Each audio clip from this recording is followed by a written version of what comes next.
parafuso apertou na CPI que quebrou o sigilo do Lulinha. Ontem nós comentamos aqui no TV Injustiça os efeitos da CPMI do INSS no governo Lula. Desde que a gente gravou aquele vídeo, o caso ganhou um capítulo novo e bem mais explosivo. Nessa quinta-feira, dia 26 de fevereiro, a CPMI do INSS aprovou a quebra do sigilo bancário e fiscal do Fábio Luiz Lula da Silva, Lulinha. E olha o recorte temporal. O pedido abrange o período de 1º de janeiro de 2022 a 31 de janeiro de 2026, ou seja, praticamente todo o terceiro mandato do pai dele está dentro dessa janela de investigação. Bom, isso é coincidência? Bem, aí é você que decide. O requerimento foi apresentado pelo relator da comissão, deputado Alfredo Gaspar, do União Brasil de Alagoas, foi aprovado, foi decidido, e aí veio o bônus. Logo depois da votação, os parlamentares foram às vias de fato. Teve um barraco dentro da sala da CPMI. Empurra-empurra, bate-boca. E a TV Senado, pasmem vocês, simplesmente cortou a transmissão. É isso. A câmera que devia estar ali, né, ligada, mostrando para o Brasil o que se passa ali nas entranhas, nos corredores do poder, essa câmera foi desligada no momento mais revelador. Enfim, transparência à brasileira. Mas aqui eu preciso parar e acrescentar uma informação que muda completamente o tamanho dessa história.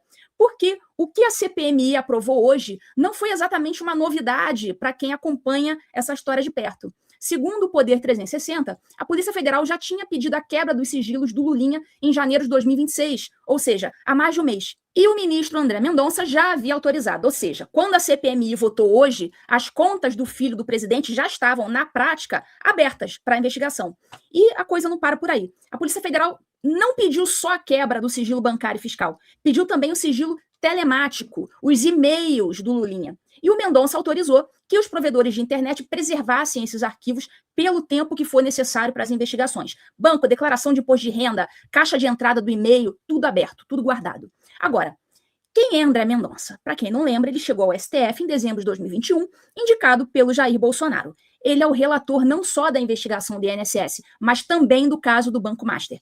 O homem indicado pelo arqui-inimigo político do Lula é quem está sentado na cadeira de relator dos 2 maiores escândalos que estão ameaçando esse atual governo. Embora a ironia não seja pequena, no assunto Mendonça, a minha postura, vocês sabem, tem sido a de um certo ceticismo. Se ele fraquejar, eu não vou me espantar. Se ele acertar, também não. Assim, e tem mais um detalhe, né, que não dá para ignorar. O Poder 360 informa que o diretor-geral da Polícia Federal, o Andrei Rodrigues, tem mantido o presidente Lula informado de todos os andamentos da investigação sobre o INSS. Todos. Ou seja, Lula sabia que a PF tinha pedido a quebra do sigilo do filho dele antes da CPMI votar. Lula sabia que o André Mendonça tinha autorizado e, mesmo assim, continuou repetindo publicamente que se o filho dele tivesse envolvido, ele iria pagar o preço, enfim. Esse é o presidente que estava ciente de que o STF já havia aberto as contas do seu próprio filho e escolheu fazer discurso. Agora, por que isso importa tanto?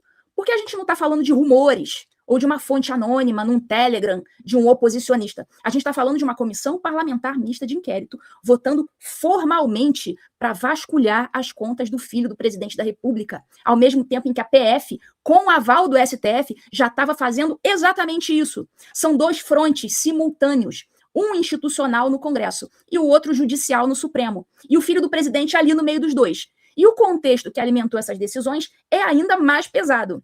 Conforme revelou a coluna da Andresa Matais no Metrópolis, e a gente já comentou aqui, os ex-dirigentes do INSS fecharam uma delação premiada.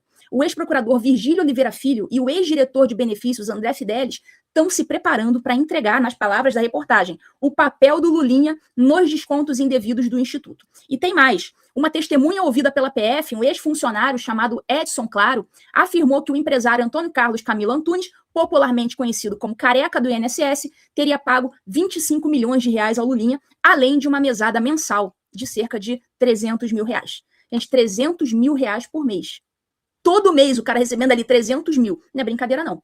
A defesa do Lulinha fez uma nota negando tudo, disse que ele não tem relação com as fraudes do INSS, não participou das fraudes ou desvios, não recebeu valores dessa fonte criminosa, fecha aspas para eles. Bom, eles negam, né? Tá registrado.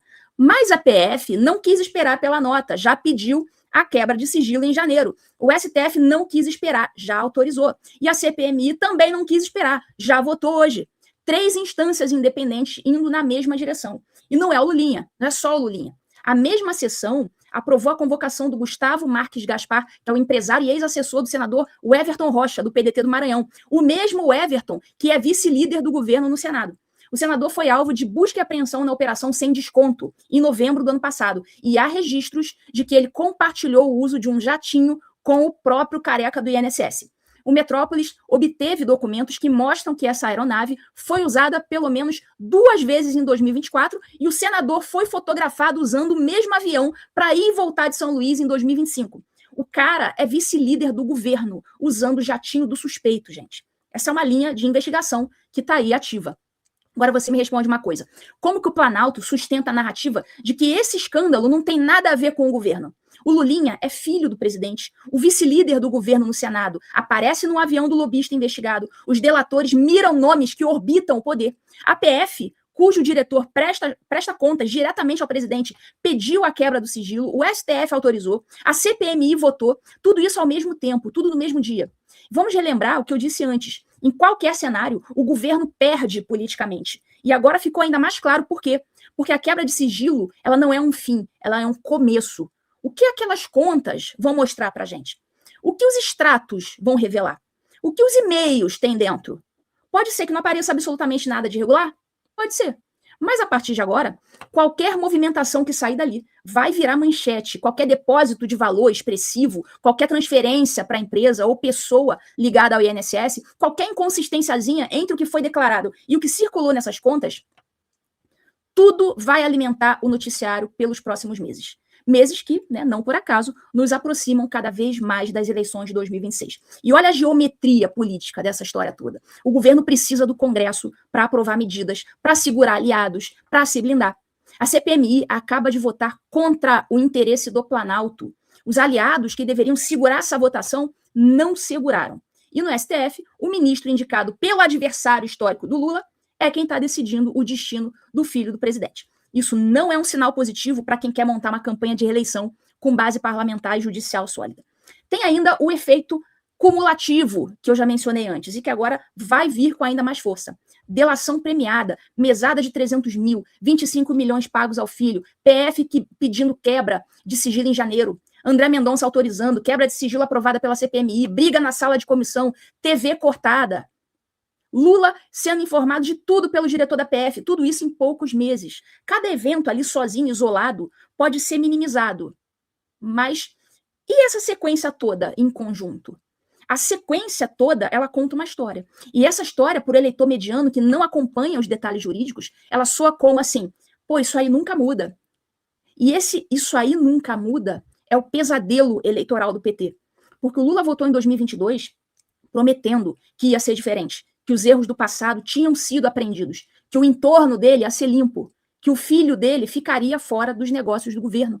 E agora o filho está no centro de uma CPMI, com sigilo bancário, fiscal e de e-mails quebrado por decisão do STF, com delatores apontando o seu nome, com uma mesada milionária alegada num depoimento da PF. O Lula disse publicamente, lembram? Disse que alertou o Lulinha. Ele falou assim, só você sabe a verdade. Lembra que ele disse isso? Essa frase, que era para ser de um pai preocupado e transparente, virou uma faca de 2 gumes. Ainda mais aguda agora, que a gente sabe que o presidente estava sendo mantido a par de cada passo da investigação pelo próprio diretor da PF. Ele sabia. E ele escolheu o discurso público em vez da transparência real. Bom, o governo vai tentar segurar isso, vai tentar acionar aliados na imprensa, vai tentar pautar outras agendas, vai apresentar números econômicos que justifiquem a continuidade, mas como eu disse antes, os desmentidos nunca conseguem ter o mesmo alcance que as manchetes iniciais. E essa manchete, PF pede, a STF autoriza, a CPMI confirma. Sigilo do Lula quebrado em 3 frentes. Tudo isso já está impresso. A gente vai continuar acompanhando, a gente vai continuar de camarote assistindo, com a pipoca na mão. O que é ruim para o PT é bom para o Brasil. Um abraço e nos vemos no próximo vídeo do TV em Justiça.